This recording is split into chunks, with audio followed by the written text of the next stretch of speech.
என்ன இருந்தாலும் திட்டம் போட்டு செயல்படுத்தப்படுகிற ஒரு திட்டமாக சூழலை உருவாக்குவதற்காக முடிவெடுப்பது என்று வரும்போது ஆட்சி பல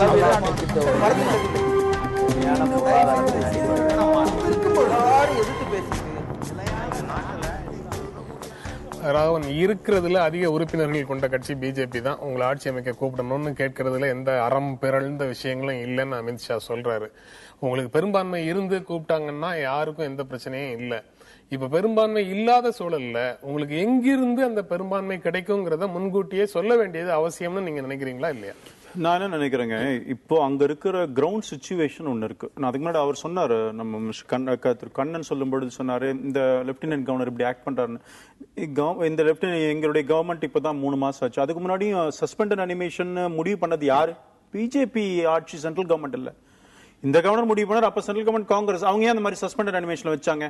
தேர்தல் வேண்டும் என்று சொன்னால் அப்ப அதை ரெக்கமெண்ட் பண்ணிட்டு போக வேண்டியது தானே. சோ அப்ப காங்கிரஸ்க்கு அதுல விருப்பம் இல்ல. ரூலிங் பார்ட்டியா இருந்த இந்த முடிவு வந்து பிஜேபி முடிவு இல்ல. இல்ல காங்கிரஸினுடைய முடிவு. நான் சொல்றது எல்லாருடைய முடிவு. அங்க பாரதிய ஜனதா கட்சி, காங்கிரஸ், ஆம் ஆத்மி எல்லாருமே இப்பதான் வந்திருக்காங்க புதுசா. இப்ப அந்த நிலைமையில இன்றைக்கு தேர்தலை சந்திப்பதற்கு எல்லாருமே யோசிக்கிறாங்க. சோ அதனாலதானே சஸ்பெண்டட் அனிமேஷன் பொதுவா என்ன வைக்கிறாங்கன்னா, ஏதாவது ஒரு ஆப்ஷன் கிடைக்குமா, எக்ஸாஸ்ட் பண்ணலாம், அடுத்த ஆப்பர்ச்சுனிட்டி வேற என்ன பண்ண முடியுங்கிறதான் வைப்பாங்க சஸ்பெண்டட் அனிமேஷன். பாரதிய ஜனதா கட்சிக்கு ஆதரவு கொடுக்குமா? கண்டிப்பா கொடுக்க சித்தாந்த ரீதியா வந்து கொடுக்க முடியாது. சித்தாந்தம் எல்லாம் இவங்க சொல்ல மாட்டாங்க. எலெக்ஷனுக்கு முன்னாடி காங்கிரஸோட சேரவே மாட்டேன்னு சொல்றாங்க இவங்க. இல்ல, ஆம் ஆத்மி பாரதிய ஜனதா கட்சிக்கு ஆதரவு கொடுக்காது, காங்கிரஸ் கொடுக்குமா? கொடுக்கலாம். ஏன் அது எனக்கு புரிய மாட்டேங்குது. என்ன கெஜ்ரிவால் என்ன சொல்றாருன்னா, பாரதிய ஜனதா ஆட்சிக்கு வருவதை நாங்கள் எப்படியும் அனுமதிக்க மாட்டோம். அப்போ அதுக்கு ஒரே வாய்ப்பு காங்கிரஸோட சேர்றதுதான். அதை பத்தியும் பேச மாட்டேங்கிறார் கெஜ்ரிவால். இப்ப தேர்தல், ராகவன் சொல்ற ஒரு பாயிண்ட் எனக்கு ஓரளவுக்கு புரியுது. தேர்தல் கட்டாயமாக மறுதேர்தல் நடத்தணும்னு எல்லா பாரதிய ஜனதா தவிர்த்த மற்ற அனைத்து எம்எல்ஏக்களும் ஒரு மனதோட சொல்ற மாதிரியும் தெரியல. அப்படி இருக்கும்பொழுது இன்னொரு பாசிபிலிட்டி இருக்கு. அதையும் இன்னும் அவங்க எக்ஸ்ப்ளோர் பண்ண மாட்டேங்கிறாங்கன்னு தெரியல. ஆம் ஆத்மியும் காங்கிரஸும் சேர்ந்து ஒரு ஒழுங்கான ஒரு அமைச்சரவை ஒண்ணு உருவாக்குறது, அதற்கான பாசிபிலிட்டிஸ் முழுக்க இருக்கு அங்க.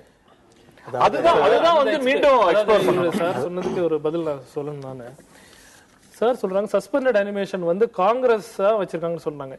இவங்க ஆட்சி பொறுப்பேற்ற பின் எதற்காக வந்து சென்ட்ரல் கேபினெட் வந்து சஸ்பெண்ட் அனிமேஷனை வந்து டிஸ்மிஸ் பண்ண இவங்க சொல்லக்கூடாது? ஏன் ஆட்சியை டிசல்யூட் பண்ண சொல்லக்கூடாது? இவங்க சொல்லல. ஏன்னா இவர்கள் அங்க ஒரு வாய்ப்பை எதிர்பார்த்து காத்திருக்கிறார்கள். அறுதி பெரும்பான்மை இல்லாமல் வாய்ப்பை எதிர்பார்த்து கொண்டு காத்திருக்கிறார்கள். ஒரு விஷயம்.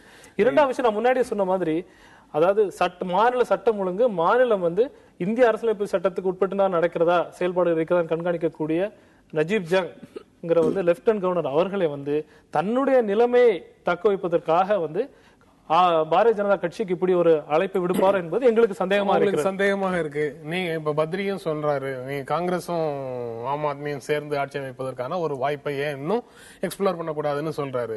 ஆனா இங்க என்ன, நீங்க வந்து ஒரு பக்கம் பாரதிய ஜனதா கட்சி மேல குற்றச்சாட்டுகளை சுமத்தி கொண்டே இன்னொரு பக்கம் காங்கிரஸ் எம்எல்ஏக்களை நீங்க இழுக்கிறதுக்கு முயற்சி பண்றீங்கன்னு ஒரு குற்றச்சாட்டும் வருது. சந்தீப் தீட்சித் சொல்றாரு, இன்னைக்கு கூட சொல்றாரு, காங்கிரஸ் எம்எல்ஏக்களை நீங்க இழுக்கிறதுக்கு முயற்சி பண்றீங்க. பிப்ரவரி மாதத்துல என்னைக்கு வந்து ஆட்சியை விட்டு கீழே இறங்கினமோ அது முதல் இன்று வரைக்கும் வந்து மறுதேர்தலை பற்றி தான் நாங்கள் பேசிக் கொண்டிருக்கிறோம். அதற்காக உச்சநீதிமன்றத்தில் வழக்கை தொடுத்திருக்கிறோம். அதாவது நாங்க வந்து திருப்பி வந்து எங்களுக்கு ஒரு சான்ஸ் கொடுங்க, பிஜேபியோட காங்கிரஸோட சான்ஸ் கொடுக்க நான் கேட்கல. இன்று வரும் மறுதேர்தல், ஏன்னா மறுதேர்தல் வந்து அதான் மக்களிடம் நேரடியா போவோம். அப்படி வந்து ஆம் ஆத்மி கட்சி தவறு செய்யறது இருந்தால் மக்கள் அதை வந்து வாக்களிக்காம. அங்க டெல்லி பிரதேஷ் பிரசிடென்ட் சொல்றாரு, ஆம் ஆத்மியினுடைய சில தலைவர்கள் காங்கிரஸோட சில தலைவர்கள் சேர்ந்து எங்க கட்சியில சேரணும் அப்படின்னு சொல்றாருன்றாங்க. இதை டினை பண்ணாங்களா அவங்க? பிஜேபி இல்லங்க, நீங்க ஒரு பக்கம் பிஜேபி தலைவர் வீடியோ ஆதாரம் வேணும், இதுக்குமே வீடியோ ஆதாரம் வேணும். வீடியோ ஆதாரம் இருந்தாலும் அது வந்து டாக்டர்னு சொல்லிடலாம். அப்புறம் வந்து அது வந்து பரிசோதனைக்கு அனுப்புறோம்னு சொல்லி ஒண்ணுமே தீர்மானம். பிரச்சனை இப்ப யார் சேர்த்துப்பாங்கன்னு தெரியல. பிஜேபி சேர்த்துக்கிறாங்க, எங்களை கூப்பிடுறாங்கன்னு பேசுறாங்க. அகாலி தள் தலைவர் சொல்றாரு எங்க கிட்ட வந்து பேசுனாங்க. இப்ப இவங்களுக்கு இப்ப எங்காவது சேர்ந்துடணும், அப்படியே எம்எல்ஏவா இருக்கணும்னு தான் ஆசை. ஆட்சி அமைக்க முயற்சி செய்யவில்லை. உங்க எம்எல்ஏ பத்தி சொல்லிருக்காரு சார், அகாலிதள் லீடர் சொல்லிருக்காரு. டினை பண்ணீங்களா எம்எல்ஏவா இருக்கணும் சார்? ஆட்சி அமைக்கிற இன்ட்ரெஸ்ட் இல்ல, எம்எல்ஏவா கண்டிப்பா தொடரணும். உச்சநீதிமன்றத்தில் தாக்கல் செய்திருக்கிற மனுவுல வந்து 28 எம்எல்ஏ ஆம் ஆத்மி கட்சி அனைத்து எம்எல்ஏக்களும் மறுதேர்தல் வைக்கிறதுக்காகத்தான் வந்துட்டு அவங்க வந்து சம்மதிச்சிருக்காங்க சொல்லிருக்கணும். ஒழிய அதுல வந்து பின்னி உண்டா? அதுல பின்னி சேர்த்துட்டீங்களா? மீது கட்சி நடவடிக்கை எடுத்து பேச வேண்டியதில்லை. இப்ப நம்ம 28 பேர்ல பின்னி தான் போட்டாரு கையெழுத்து. கேட்டீங்களா? அதாவது நம்ம தொடர்ந்து வரலாற்று ரீதியா பார்த்தோம் அப்படின்னு சொன்னா காங்கிரஸும் சரி பிஜேபியும் சரி தேசிய அளவுல ஒரு யூனியன் கவர்மெண்ட்டை ரன் பண்ணக்கூடிய காலத்துல மாநில அரசியல்ல சில ஆதிக்கங்களை செலுத்தக்கூடிய ஏற்பாட்டை நம்ம பார்த்திருக்கிறோம். குறிப்பா வந்து குதிரைபேர அரசியல பண்ணக்கூடிய ஏற்பாடுகள் கடந்த காலத்துல ஜார்க்கண்ட்ல பெரிய அளவுல நடந்திருக்கு. அது காங்கிரஸ் வந்து பாபுலால் மராண்டியை முன்னிறுத்தினது, மதுகோடாவை கொண்டு வருவதற்காக பிஜேபி செய்த ஏற்பாடு, ஒரே ஒரு சுயேட்சை இந்த நாட்டுல வந்து ஒரு மாநிலத்தினுடைய முதலமைச்சரா வர முடிஞ்சது. பிஜேபிக்கு என்ன ஒரு பிஜேபிக்கு என்ன ரோல் இருக்கு அதுல? பிஜேபி சப்போர்ட் பண்ணது இல்லையா? ஒரு சிங்கிள் பிஜேபி அப்புறம் எப்படி வர முடியும்? ஒரு சிங்கிள் எம்எல்ஏ ஒரு சிங்கிள் வந்தாரு, முதலமைச்சர் இருந்தாரு, பாபுலால் மராண்டி இருந்தாரு. அதுக்கப்புறம் என்ன ஆச்சுங்கிறதையும் பாக்குறோம். சொல்ல வரேன் அப்படின்னா இன்னைக்கு நம்முடைய நாட்டுல ஏன் வந்து எம்எல்ஏக்கள் அது ஆம் ஆத்மியா இருக்கட்டும் அல்லது பிஜேபியா இருக்கட்டும் ஒரு பொதுவான ஒரு தர்க்க ரீதியான அரசியலை, ஒரு நேர்மையான அரசியலை நடத்துவதற்கு எம்எல்ஏக்கள் தயார் இல்லை, அந்த சம்பந்தப்பட்ட கட்சிகள் தயார் இல்லை, பல்வேறு வகையில் தங்களை அடமானம் வைத்துக் கொள்ளக்கூடிய நபர்களாக இருக்கிறாங்க. தேர்தல்ல செலவு இன்னைக்கு ஒண்ணு இல்லைங்க, பிஜேபி ஆட்சிக்கு வந்தாச்சு, தேர்தல் சீர்திருத்த சட்டத்தை கொண்டு வர தயாரா? இந்த தேர்தல்ல இப்படிப்பட்ட விஷயங்கள் பத்தி ஒரு ஆரோக்கியமான விவாதத்தை முன்வைக்க பிஜேபி தயாரா? ஒரு கட்சி அரசியலுக்கு நாங்க வந்து தேர்தலை செலவு பண்ணுவதற்கு நீங்க சொல்ற தேர்தல் சீர்திருத்தம் சொல்றீங்கல்ல, நீங்க தேர்தல் சீர்திருத்தம் முன்வைக்கக்கூடிய விஷயங்கள் எல்லாம் வேற, பாரதிய ஜனதா கட்சி தேர்தல் சீர்திருத்தம் முன்வைக்கக்கூடிய விஷயங்கள் எல்லாம் வேற வேற. ஆனா ஒரு பொதுவான ஒரு கோரிக்கை இருக்கு, ஒரு பொதுவான ஒரு கோரிக்கை இருக்கு, பலரும் அக்செப்ட் பண்ணி இருக்கக்கூடிய ஒரு கோரிக்கை இருக்கு. என்னன்னா தேர்தல் கேண்டிடேட் செலவு பண்ணக்கூடாது அப்படிங்கிற ஒரு பொதுவான கோரிக்கை இருக்குது இல்லையா? அந்த கோரிக்கையை இன்னைக்கு சிங்கிள் மெஜாரிட்டியாக வந்திருக்கக்கூடிய பிஜேபி யூனியன் கவர்மெண்ட் அந்த விஷயத்தை ஏன் ப்ராசஸ் பண்ணக்கூடாது? அப்படி ஒரு விஷயம் வரும்போது ஒரு ஆரோக்கியமான அரசியலுக்கான சூழலை உருவாக்க முடியும். சகோதரர் கண்ணன் பேசுறத பார்த்தா கம்யூனிஸ்ட் கட்சிக்காரர்கள் எவ்வளவு சித்தாந்த ரீதியாக போராடி கொண்டிருக்கிறார்கள் பார்க்கும்போது ஒரே புலகாக தான் அடைகிறேன். ஏங்க இப்ப பிஜேபி 282 இல்லாம 260 சிங்கிள் லார்ஜஸ்ட் பார்ட்டியா வந்தா பிஜேபி அந்த ஆட்சி அமைக்க விட்டுருப்பீங்களா? உங்க சித்தாந்தம் எல்லாம் அங்க என்ன பண்ணிருப்பீங்க? காங்கிரஸோட போயிருப்பீங்க. அதிமுக எல்லாரையும் புடிச்சு இழுத்து பிஜேபி மதவாத இயக்கம் வரக்கூடாதுன்னு சொல்லிருப்பீங்க. உங்களோட சித்தாந்தம் எப்படி? அதாவது ஜனநாயகத்திலே சிங்கிள் பிஜேபி வெற்றி பெறக்கூடாது என்பதற்காக, ஜனநாயகத்தை தோற்கடிக்க வேண்டும் என்பதற்காக செய்யற ஆள் இல்லைங்களா? எவ்வளவு நாளைக்கு சட்டசபையை இப்படியே வச்சிருக்க முடியும்? எவ்வளவு நாளைக்கு இப்படியே வச்சிருக்க முடியும்? இது அந்த 6 மாசம் டைம் இருக்கு, அதுக்குள்ள கொஞ்சம் எக்ஸ்டெண்ட் பண்ணலாம், இன்னொரு டேர்ம் எக்ஸ்டெண்ட் பண்ணலாம். பட் எனக்கு இதுல வேற ஒரு இது எனக்கு தோணுது. இதுல உங்களுக்கு முதல்ல வந்து மரபுப்படி 1 வருடம் வந்து அவங்க வந்து வச்சிருக்கலாம். அதான் கலைத்து விட்டால் 6 மாதத்திற்குள் அவங்க தேர்தலை சந்திக்க வேண்டும். ஆமா, இல்ல எக்ஸ்டெண்ட் பண்ணிருக்காங்க. 1 வருஷம் வரைக்கும் நீங்க போலாம். ஒரு 6 மாசம், அடுத்து ஒரு 6 மாசம். இங்க ஒண்ணு வந்து இதுவே இப்ப மக்களுடைய மனசுல ஒரு பெரிய மாற்றம் வந்திருக்கு. நமக்கு வந்து இந்த ஹிஸ்டாரிக்கலி நீங்க பாக்குறப்ப அது வந்து கோவாவா எடுத்துக்கலாம் அல்லது ஜார்க்கண்ட் எடுத்துக்கலாம், இன்னும் பல இடங்கள்ல ரொம்ப கிளவரா ஏதோ ஒரு சில சித்து வேலைகள்லாம் பண்ணி ஒரு அரசாங்கத்தை ஏற்படுத்துறப்ப அத கிளவர்னு நம்ம சொல்ல வேண்டிய நிலைமையில இருக்கோம். கிளவர்னு அப்படியா மக்கள்கிட்ட தோணிட்டு இருந்தது. எப்படியோ ஆட்சியை பண்ணிட்டாப்பா அப்படின்னு வந்து மக்கள் வந்து ஒரு கட்டத்துல பாராட்டு கூட தெரிவித்த மாதிரியான நிலையெல்லாம் இப்ப பயங்கரமா மாறி போயிடுச்சு. இன்னொரு முறை இந்த ஜார்க்கண்ட்ல நடந்த மாதிரியான விளையாட்டுகள்லாம் வந்து நாட்டுல நடக்கும் அப்படின்னு நான் நினைக்கல. அப்படி ஒருவேளை நடந்தாலும் அவர்கள் மேல இருக்கிற மதிப்பு வந்து கம்ப்ளீட்டா சரிஞ்சு போயிடும். அப்படிப்பட்ட நிலையில இன்றைக்கு பாரதிய ஜனதா கட்சி ஒருவேளை இது மாதிரியான விஷயத்துல ஈடுபட்டாங்கன்னா அது உங்களுக்கு ஒரு பெரிய டேமேஜா இருக்கும். ஏன்னா இன்றைக்கு வந்து ஒரு பெரிய ஒரு பாசிட்டிவ் ஒரு ப்ரோக்ராம முன்வைத்து நரேந்திர மோடி மேல போயிட்டு இருக்கும் பொழுது இது மாதிரி ஒவ்வொரு சர்க்கிளும் இது வெறும் நம்பர் கேம் கிடையாது. எனக்கு இன்னொரு மாநிலம் கிடைச்சிருச்சு, அதுல இருந்து என்ன கிடைச்சிட போகுது? ஒரு ராஜ்யசபா எம்பி கிடைக்குமா? இதற்காக இவங்க செய்யக்கூடிய ஏதாவது செய்தார்கள் என்றால் அதோடைய டேமேஜ் வந்து ரொம்ப பெருசாக இருக்கும். அப்படி இருக்கும்போது ஏன் இதை தொடர்றாங்கிறத எனக்கு எங்களுடைய முன்னாள் தலைவர் ஹோம் மினிஸ்டர் கிளியரா சொல்லியிருக்கிறார். அதனால இதுல ஹார்ஸ் ட்ரேடிங்ல பிஜேபிக்கு நம்பிக்கை இல்லைன்னு சொல்லியிருக்கிறாரு. நீங்க of course in spite of all this drama Arvind கெஜ்ரிவாலோட பல இந்த மாதிரி டிராமாக்கள்லாம் எப்பயுமே நிரூபிக்காத இருந்தாலும் கூட நம்முடைய திரு பத்ரி சேஷாத்ரி அவர்கள் இன்றைக்கும் கூட அவர் நம்பிட்டு இருக்கிறார். நாளைக்கு எக்ஸ்போஸ் ஆவார். சுப்ரீம் கோர்ட்ல அந்த ஃபுட்டேஜ் கொடுக்கும்போது எக்ஸ்போஸ் ஆக போறாரு. இவங்க இந்த டிராமாவை தான் செஞ்சு கொண்டு ஏன் சார் நான் என்ன சொல்றேன், 49 நாள் ஆட்சியில் இருக்கும்போது ஒரு முதலமைச்சர் போய் ரிபப்ளிக் டேவே நடக்கக்கூடாதுன்னு சொன்னவர் தான் அவர். அதே இந்த கட்சியினுடைய தலைமை அப்படிதான் இருக்கு. விட்டுருங்க அரவிந்த் கெஜ்ரிவாலே விட்டுருங்க. நீங்க லெப்டினன்ட் கவர்னர் மூலமாக இப்படி ஒரு முயற்சிக்குள்ள போறதே, உங்களுக்கு பெரும்பான்மை இல்லாத சூழல்ல இப்படி ஒரு முயற்சிக்குள்ள போறதே தர்க்க ரீதியாக இடிக்குது. நீங்க எப்படி அந்த மெஜாரிட்டியை கொண்டு வருவீங்க? அது வந்து எந்த தர்க்க நியாயத்தின்படி அதை அச்சீவ் பண்ண முடியும் அப்படிங்கிறது ஒரு கேள்வியாக வருது. தர்க்க நியாயம் என்னன்னா, இப்போ on the floor of the assembly நீங்க யார் உள்ள இருக்கிறாங்களோ அவங்க ப்ரூவ் பண்ணுங்கிறது தான் அங்க இது மெஜாரிட்டி. நான் சொல்றேன் உங்களுக்கு நம்பர் இல்ல, நம்பர் இல்ல, ஃப்ளோர் ஆஃப் தி அசெம்பிளில மெஜாரிட்டி காட்டிடுறாங்க சொன்னா வாட் டஸ் இட் மீன்? இல்ல அப்படி சொன்னா என்ன அர்த்தம்? நாங்க வந்து டிஃபெக்ஷன் அல்லது இவங்களே வெளில போலாமே சொல்ல முடியாது. இவங்க 28 பேர் வெளில போயிட்டாங்க. ஒரு நிமிஷம் ப்ளீஸ் அலோ மீ. நான் என்ன கேக்குறேன், இப்ப லெப்டினன்ட் கவர்னர் எக்ஸாஸ்ட் பண்றாரு, ஆப்ஷனை எக்ஸாஸ்ட் பண்றாரு. அவர் பண்ண பிரசிடென்ட் ஒத்துக்கல, இந்த சப்ஜெக்டே வரப்போறது இல்ல.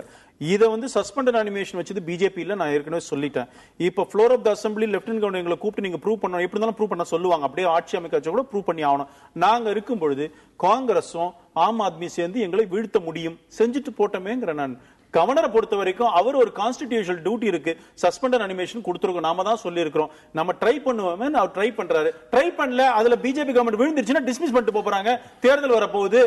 அதாவது அந்த தேர்தல் நண்பர் என்ன சொல்றாருன்னா, முன்னாள் பாரதிய ஜனதா கட்சியோட தலைவர் ராஜ்நாத் சிங் அவர்கள், தற்போதைய ஹோம் மினிஸ்டர் வந்து, அதாவது லெப்டினன்ட் கவர்னர் அழைப்பு விடுத்தால் அங்க போன்னு சொன்னாங்க. இது அதாவது மெஜாரிட்டிங்கிறது வந்து எப்பவுமே வந்து சிம்பிள் மேத்தமெட்டிக்ஸ் வந்து பாதியோட +1 50% +1 தான்.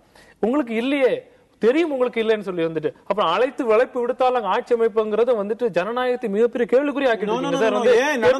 இந்திய அரசியல்ல நடந்திருக்கு. எப்படி நடந்திருக்கு? 13 நாள் பிஜேபி கவர்மெண்ட் வந்ததே 13 நாள் ஃபர்ஸ்ட் சிங்கிள் லார்ஜஸ்ட் பார்ட்டி கூப்பிட்டு அதுக்கான வாய்ப்பை கொடுக்கணும் தான் கொடுத்தாங்க. இப்ப சிங்கிள் லார்ஜஸ்ட் பார்ட்டி கூப்பிடணும் கவர்னர் முடிவு பண்ணா உங்களுக்கு என்ன பிரச்சனை? சிங்கிள் பிஜேபி இல்ல இவங்களோட சிங்கிள் லார்ஜஸ்ட் பார்ட்டி நான் நினைக்கிறது என்ன, டிசம்பர்ல 31 இருக்கும்போது சிங்கிள் லார்ஜஸ்ட் பார்ட்டி நீங்க அக்செப்ட் பண்ணல. இல்ல டிசம்பர்ல 70 உறுப்பினர்கள் இருக்கும்போது பெரும்பான்மை இல்ல. இப்ப 67 உறுப்பினர்கள் இருக்கும்போது பெரும்பான்மை இல்ல.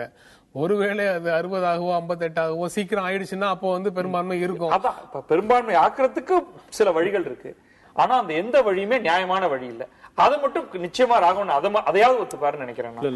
நியாயம் இல்லாத வழியில மட்டும் மெஜாரிட்டி உங்களுக்கு வர முடியும். ஆம் ஆத்மிக்கு ஒரு பயம் இருக்கும் நான் நினைக்கிறேன். என்ன பயம்னா வந்து ஒரு நிமிஷம், ஹர்ஷவர்தன் அவர்கள் சிங்கிள் லார்ஜஸ்ட் பார்ட்டியா இருக்க சமயம் அவர் வந்து இதே நஜீப் ஜங் அவர்களுக்கு வந்து ஒரு லெட்டர் கொடுக்குறாங்க, எங்களால வந்து அறிவிப்பு. அந்த லெட்டரை கூட வாபஸ் வாங்காத சூழ்நிலையில எதற்காக வந்து லெப்டினன்ட் கவர்னர் இன்னொரு அழைப்பு வைக்க போறாரு? பிஜேபி இப்ப கூட லெட்டர் கொடுக்கலங்க. நீங்க கொடுத்த லெட்டரை நீங்க வாபஸ் வாங்குங்க. எனக்கு தெரிஞ்சு ஆம் ஆத்மிக்கு ஒரு பயம் இருக்குங்க. என்ன பயம்னா, அந்த மாதிரி அழைப்பு விடுத்து floor of the assembly prove பண்ணும்போது இவர்களுடைய எம்எல்ஏக்கள் இவரை சப்போர்ட் பண்ணாம போயிடுவாங்களோன்னு ஒரு பயம் இருக்கு. ஏன்னா ஆம் ஆத்மியை தோற்றுவித்த முக்கியமான தலைவர்கள் எனக்கு உள்ள கேள்வி, நிலைமை இருந்ததுன்னா அதுக்காக ஆம் ஆத்மி மட்டும் கவலைப்படணுமா, எல்லாருமே கவலைப்படணுமா? ஒரு நிமிஷம், எந்த எதிர் அடிப்படையில சொல்றேன்னா, இந்த கட்சியை தோற்றுவித்த சாந்தி பூஷன்ல இருந்து அந்த முக்கியமான தலைவராக இருந்த ஷாசியா இலிமில இருந்து எல்லாருமே விலகிட்டாங்க அந்த கட்சியை விட்டு. எல்லாருமே அதனால அந்த எம்எல்ஏக்களுடைய நிலைப்பாடு என்னன்னு தெரியல.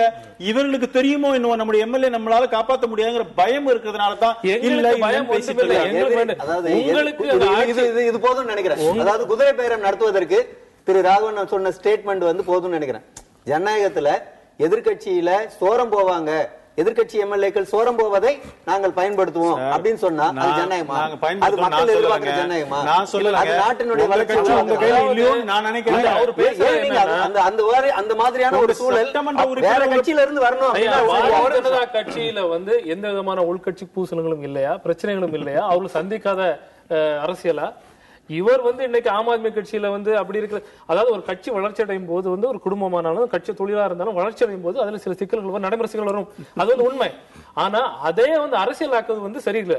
இப்போதைக்கு நமக்கு எடுத்த தரப்பு வந்து அவர் வந்து குதிரை பேரத்தில் ஈடுபடுவார்கள், எப்படி ஆட்சி அமைப்பார்கள் என்பதை அதை பற்றி அவர் பேசிட்டு ஒரு பாசிபிலிட்டி இருக்கிறத நம்ம ஒத்துக்கலாம். வெளிப்படையாக காசுதான் அப்படிங்கிறது இல்ல, வெளிப்படையாக ஆம் ஆத்மி கட்சியை சேர்ந்த 1/3 அல்லது அதற்கு மேற்பட்டவர்கள் ஓப்பனாகவே அதுல வந்து பைசாதான் இருக்கணுங்கிறது இல்ல, எங்களுக்கு அரவிந்த் கெஜ்ரிவால் மீது நம்பிக்கை இல்லை, ஆனால் டில்லியில வந்து ஒரு ஆட்சி அமைய வேண்டும் என்று விரும்புகிறோம், அதான் நாங்க தனி குழுவாக பிரிந்து வந்து நாங்கள் பாரதிய ஜனதாவுக்கு ஆதரவு அளிக்க போகிறோம்னு வெளிப்படையா சொல்லிட்டாங்கன்னா நல்லா இருக்கும். வெளிப்படையாக சொல்லாமல் ஏதாவது நடக்கும் பொழுதுதான் நம்ம யூகிக்க வேண்டியதா இருக்கு.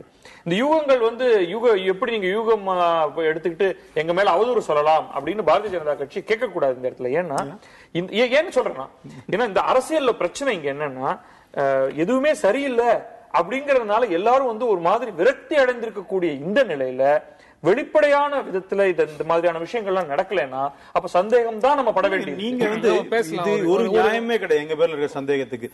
இது வரைக்கும் சொன்ன எதையுமே ப்ரூவ் பண்ணலாம இத மாத்திரம் நம்புவீங்களா? நம்ம பேசலாம், ஒரு இடைவெளிக்கு அப்புறம் நம்ம தொடர்ந்து பேசலாம்.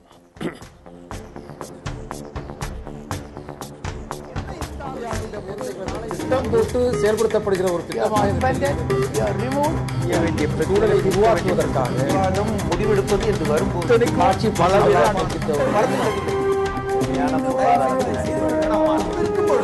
எதிர்த்து பேசிட்டு வழியை தவிர